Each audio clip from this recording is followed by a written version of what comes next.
Welcome to the Skilled MBA Manufacturing Case Study Series, where we analyze real-world business challenges and leadership decisions that shape global strategy. In this case, we examine a high-stakes cross-border merger between a South Korean multinational and a U.S.-based firm in Chicago. At first, the merger seemed promising, a strategic alliance that could unlock international markets and operational synergies. But shortly after the acquisition, cracks began to form. Organizational friction intensified. Key executives resigned. Communication channels broke down. Beneath the numbers, a deeper challenge emerged: cultural integration. With two vastly different business cultures clashing, the merger's future hung in the balance. Enter Mark Lee, Director of Organizational Development, who was brought in to stabilize the situation and align the two organizations. His mission: to rebuild trust, restore collaboration, and bridge the cultural divide before it derailed the merger entirely. This case provides critical insights into post-merger integration, cross-cultural management, and the human side of global business strategy. A South Korean multinational acquired a Chicago-based United States firm, forming a seemingly promising alliance. However, post-acquisition, organizational friction emerged, leading to executive resignations and communication breakdowns. Mark Lee, Director of Organizational Development, was tasked with identifying and resolving the cultural challenges jeopardizing the merger's success. The merger faced cultural dissonance. South Korean hierarchical protocols clashed with the United States' flat structures. Korean collectivism, valuing group harmony, conflicted with American individualism. Additionally, Korean indirect communication styles led to misunderstandings with Americans who preferred direct feedback. These cultural differences created significant barriers to effective collaboration and integration. Cultural differences resulted in frequent misunderstandings, with teams misinterpreting intentions and directives. American employees felt sidelined in decision-making, while Korean leaders viewed them as insubordinate. This led to significant talent loss, as key executives and high-performing employees resigned, taking crucial institutional knowledge and skills with them. Mark Lee, as Director of Organizational Development, tackled the cultural divide post-merger. He analyzed exit interviews, conducted internal culture audits, and facilitated executive workshops. His goal was to bridge the gap between Korean and American leadership to prevent further damage to the merged entity. South Korea's high power distance, 60, contrasts with the United States of America's lower score, 40, highlighting hierarchical acceptance versus equality.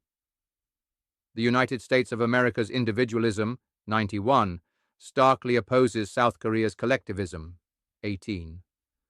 High uncertainty avoidance in Korea, 85, reflects a preference for stability, unlike the United States of America's flexibility, 46. Long-term orientation is prominent in Korea, 100, compared to America's short-term focus, 26. South Korean leadership emphasizes top-down decision-making and consensus, contrasting with the American preference for delegation and autonomy, leading to frustration. Communication styles differ. Koreans use implicit relationship-based methods, while Americans are explicit and task-oriented, causing misunderstandings. Feedback is indirect in Korea to save face, whereas Americans favor direct criticism, often perceived as rude. Meetings and working hours further highlight these cultural tensions. Hofstede's cultural dimensions offer insights into how values shape behaviors across cultures, crucial for comparing national traits. The Globe study reveals how leadership effectiveness varies culturally. Kotter's change model provides an adaptable 8-step process for managing change in cross-cultural mergers and acquisitions, ensuring smoother integration and alignment.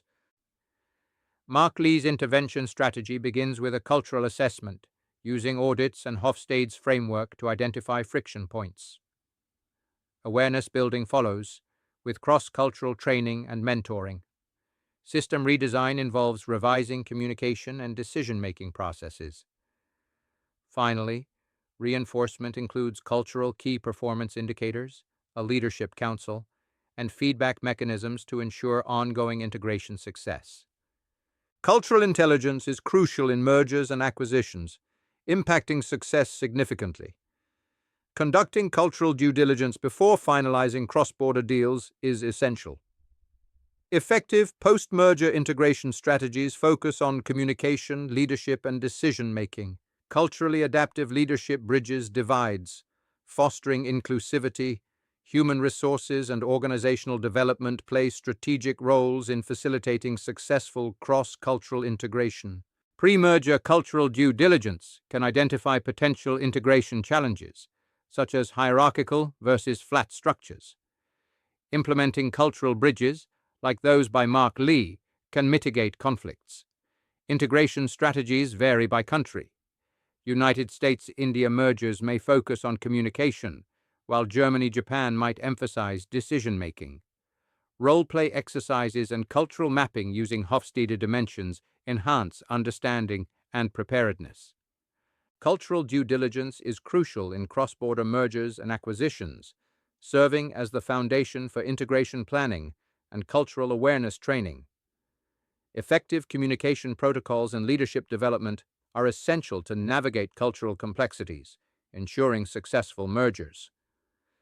These elements collectively enhance retention, communication, and innovation, as evidenced by improved metrics in Mark Lee's intervention.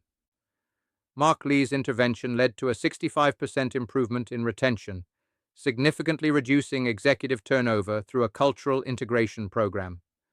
Cross-cultural team collaboration metrics saw a 42% boost, enhancing communication. Additionally, innovation initiatives tripled, showcasing the program's effectiveness in fostering cross-cultural innovation post-integration.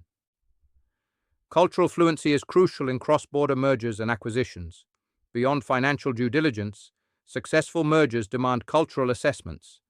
Proactive integration should be planned pre-deal and executed rigorously.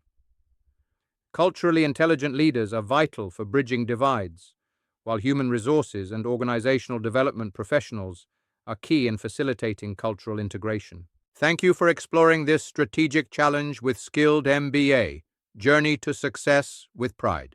We hope this case deepened your understanding of how leadership, culture, and communication can determine the success or failure of even the most well-planned mergers.